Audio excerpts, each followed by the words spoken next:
मुनीब, ये टाई वाले बाबा जी क्या कह रहे हैं? तो मेरे प्यारे साथियों, मेरे एक बहुत ही अच्छे दोस्त हैं। उन्होंने अपने बेटे की शादी की। तो शादी के फौरन बाद उन्होंने अपने बेटे और बहू को उम्रा के लिए भेज दिया। मुझे बड़ा अच्छा लगा और हैरान भी हुई कि बड़ा अच्छा स्टेप उसने लिया है।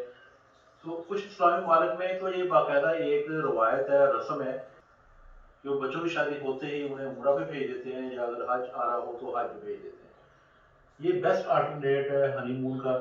और बच्चों की शादी का नया सफर एक अच्छे काम से हो जाए तो क्या ही बात है। हमें भी कोशिश करनी चाहिए, हम इसको प्रमोट करें। मैंने भी उम्रा पे जाना है। बड़ा शौक है आपको शादी कराने का। क्या उम्र हुई है आपकी अभी? 14 साल का तो हो गया हूँ मैं, अब तो जाने देना उम्रे अभी पे। कम से कम 6 साल सब्र करो, फिर शादी होगी, फिर आपको इंशाल्लाह उम्रा पे भेजेंगे। इस वीडियो में उम्रा के लिए बहुत इंपॉर्टेंट पॉइंट्स इकट्ठे किए हैं जो मैं ज़रूरी समझता हूँ आपसे शेयर करना। ये आपके लिए उम्रा में भी काम आ सकते हैं और हज के दौरान भी काम आ सकते हैं। अभी कुछ महीने पहले की बात है कि नेट पे इंफॉर्मेशन फ्लोट कर रही थी उम्रा के बारे में कि अब सऊदी गवर्नमेंट ने उम्रा बहुत आसान कर दी है। आप डायरेक्ट अप्लाई कर सकते हैं बगैर ट्रैवल एजेंट के। आप फ्लाइट लें, होटल लें और उम्रा पे रवाना हो जाए। और इसके अलावा सऊदीया में 3 माह के लिए आप कहीं भी जा सकते हैं और 3 माह के लिए आप वीज़ा इशू किया जाता है। पहले ऐसा नहीं था, पहले रेस्ट्रिक्शन थी। आप सिर्फ 3 सिटी जद्दा, मक्का और मदीना जा सकते थे और ड्यूरेशन भी बड़ा लिमिटेड सा होता था। तो ये बड़ी अच्छी फैसिलिटी थी। लेकिन जब इसको एक्सप्लोर किया तो पता चला कि कुछ इन्फॉर्मेशन सही है, कुछ इन्फॉर्मेशन फेक है। 3 महीने वाली बात तो सही थी, लेकिन डायरेक्ट अप्लाई कर सकते हैं ये बात गलत साबित हुई। इसने मेरा बहुत सा टाइम भी ज़ाया किया। इसलिए कहते हैं कि किसी भी खबर को बगैर तस्दीक के आगे बयान नहीं करना चाहिए। एक हदीस शरीफ भी है, इंसान के झूठा होने के लिए यही काफ़ी है कि वो बगैर तस्दीक के खबर को आगे बयान कर दे।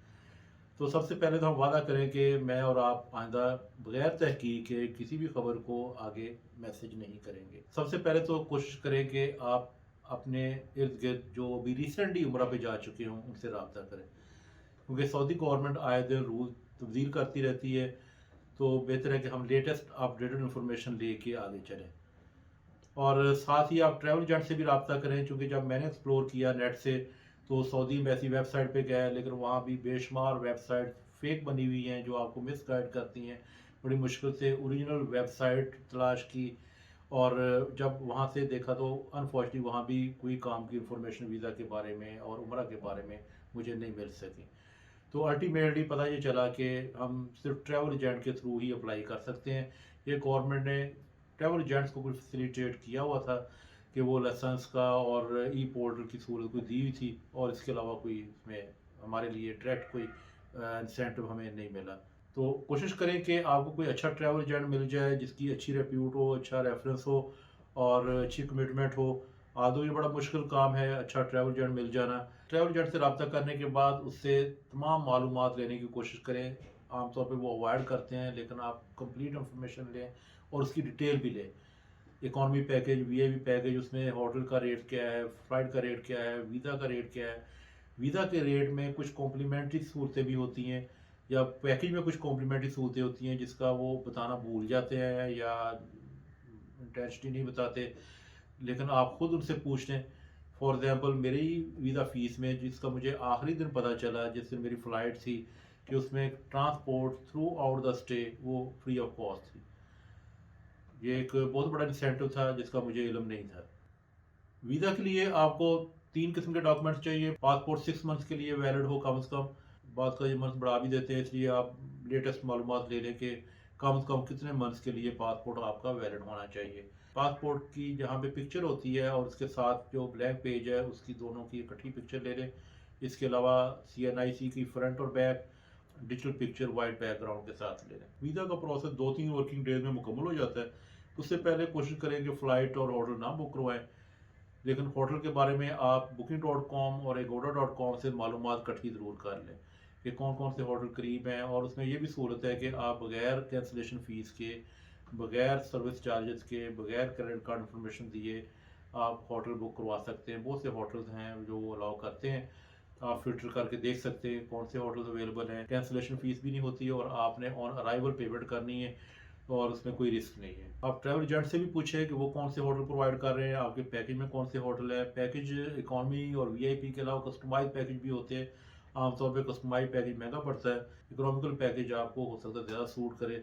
वीआईपी पैकेज अगर आप होटल बहुत करीब चाह रहे हैं, बहुत अच्छा होटल चाह रहे हैं, ट्रांसपोर्ट अच्छी चाह रहे हैं, तो आपको वीआईपी पैकेज सूट करेगा। फ़्लाइट में एक दो और इम्पॉर्टेंट बातें हैं कि आते हुए और जाते हुए आपके लिए लाजमी है कि आप एक ही एयरलाइन रखें। डिफरेंट एयरलाइंस अलाउ नहीं करते, पीआई की बुकिंग आप डायरेक्ट नहीं कर सकते। आपके लिए ज़रूरी है कि आप ट्रैवल एजेंट के थ्रू ही बुकिंग करें अगर आप उम्रा पे जा रहे हैं। आपने डॉक्यूमेंट्स कौन कौन से लेके जाने हैं और क्या कुछ चाहिए, अब आपकी तैयारी का टाइम आ चुका है। उसमें पासपोर्ट की पिक्चर हो जाएगी, वीज़ा की कॉपीज़ हो जाए, टिकट्स की कॉपीज़ हो जाएँ और CNIC की कुछ कॉपीज़ रख लें। ट्रैवल इंश्योरेंस अगर आप करवाना चाहें, ये लाजमी नहीं है, लेकिन पीआई की वेबसाइट पे लिखा हुआ है कि ये लाजमी है, लेकिन हमें कहीं भी इसकी ज़रूरत नहीं पेश आई। ट्रैवल एजेंट ने बताया था कि इसकी ज़रूरत नहीं है, लेकिन ऑन अदर साइड वैक्सीनेशन की कोई कंडीशन नहीं लिखी हुई थी, लेकिन ट्रैवल एजेंट ने कहा कि वैक्सीनेशन सर्टिफिकेट लाजमी है, बल्कि बूस्टर वैक्सीनेशन भी ज़रूरी है। अगर बूस्टर को लगवाए हुए आपको ज़्यादा टाइम हो गया, 8-9 महीने हो गए हैं, तो फिर दोबारा लगवाएं और उसका सर्टिफिकेट भी बनवाएं। तो फिर साथ इसने ऑफ़र की कि हम फेक सर्टिफिकेट भी आपको बना के दे सकते हैं। तो फेक बनवाने को तो दिल नहीं माना और उसके कहने पे बूस्टर वैक्सीनेशन लगवा ली, लेकिन कहीं भी इसकी ज़रूरत नहीं पेश आई। इवन कि वैक्सीनेशन सर्टिफिकेट भी रिक्वायर्ड नहीं था कहीं भी। तो आपके पास जो भी डॉक्यूमेंट्स हों वो एहतियातन रख लें इन केस के अगर काम आ जाए, क्योंकि रूल्स आए दिन बदलते भी रहते हैं। इसके अलावा 2 पिक्चर्स का कहा था, लेकिन वो भी हमारे कहीं काम नहीं आई, लेकिन हमने रख ली थी। कितनी करेंसी आपको लेके जानी चाहिए ये पर्सन टू पर्सन डिपेंड भी करता है कि आपने किस तरह के एक्सपेंसेस करने हैं। अगर खूब मौजें उड़ानी है, बहुत अच्छे अच्छे खाने खाने हैं, तो ज़्यादा करेंसी ले जाएं। अगर आपने होटल की बुकिंग अभी नहीं करवाई हुई, आपने जाके ऑन अराइवल करनी है पेमेंट, तो फिर आप ज़्यादा करेंसी रख लें। तो ऑन एवरेज अगर आपकी होटल की बुकिंग पहले से है, फ़्लाइट पहले से बुक है, हर चीज़ पेड है, तो फिर 1500 यानी 1500 रियाल सफिशेंट है आपके लिए पर हेड। आप इससे कुछ कम अमाउंट भी कर सकते हैं, 1000 भी कर सकते हैं, लेकिन उसमें फिर ज़रूरी है कि आपके पास कोई बैंक कार्ड हो जिसके थ्रू आप एमरजेंसी में पेमेंट कर सकें। इसके अलावा कुछ छोटी छोटी चीज़ें हैं जो फॉर एग्जांपल टूथपिक्स हैं, जो वहाँ मैंने पूरी कोशिश की मुख्तलिफ शॉप से ढूंढने की, लेकिन नहीं मिल सकी। हालांकि मामूली सी चीज़ है, कभी टूथपेस्ट दे देते थे, कभी टूथब्रश दे देते थे, लेकिन वो टूथपिक्स नहीं मिल सकी। कोई इतनी हैवी चीज़ नहीं है, साथ रख सकते हैं आप। वैज़लीन बहुत इंपॉर्टेंट है, वैज़लीन वहाँ से मिल जाती है, लेकिन अगर आप साथ रख लें तो बहुत अच्छी बात है। ये मुसलसल इसका इस्तेमाल भी करें, क्योंकि पाँव की एड़ियाँ बड़ी जल्दी फटनी शुरू हो जाती हैं जब आप फ़र्श पे चलते हैं और वहाँ फ़र्श पे लंबा चलना पड़ता है, तो इसलिए आपके लिए ये बहुत ज़रूरी है। अगर आप ना भी उसमें क्रैक आए हों एड़ियों में, तो फिर भी आप इसका इस्तेमाल करते रहें तो बेहतर है। इसके अलावा सॉक्स अगर पहने रखें तो और ज़्यादा सेफ्टी रहती है, बेहतर रहता है। मेडिसिन की ज़रूरत पेश आ सकती है इमरजेंसी में, वहाँ भी मिल जाती हैं, लेकिन वहाँ बहुत लंबी लाइन में लगना पड़ता है और कुछ मेडिकल स्टोर अलाउ भी नहीं करते कुछ खास मेडिसिन। लेकिन जो रोज़मर्रा की मेडिसिन हैं, जैसे स्टोन, पैनाडोल वगैरह, और कोई फीवर के लिए कुछ आप जो एमरजेंसी में, जो पाकिस्तान में एमरजेंसी में यूज़ करते हैं, वो मेडिसिन आप रख लें। जो आप डेली यूज़ करते हैं वो तो लाजमी रखें। और फिर ये भी कहा गया था कि डॉक्टर की प्रेस्क्रिप्शन बहुत ज़रूरी है, जो भी मेडिसिन आपने लेके जानी है। कहीं भी चेक नहीं हुई, हमने रखी थी एहतियातन, लेकिन कहीं भी चेक नहीं हुई, और मेडिकल स्टोर वाले भी इन प्रेस्क्रिप्शन को एक्सेप्ट नहीं करते। अगर आपने कोई स्पेसिफिक मेडिसिन लेनी है तो वहीं आप किसी लोकल डॉक्टर से या उनके हेल्थ सेंटर से ही लिखवाएंगे।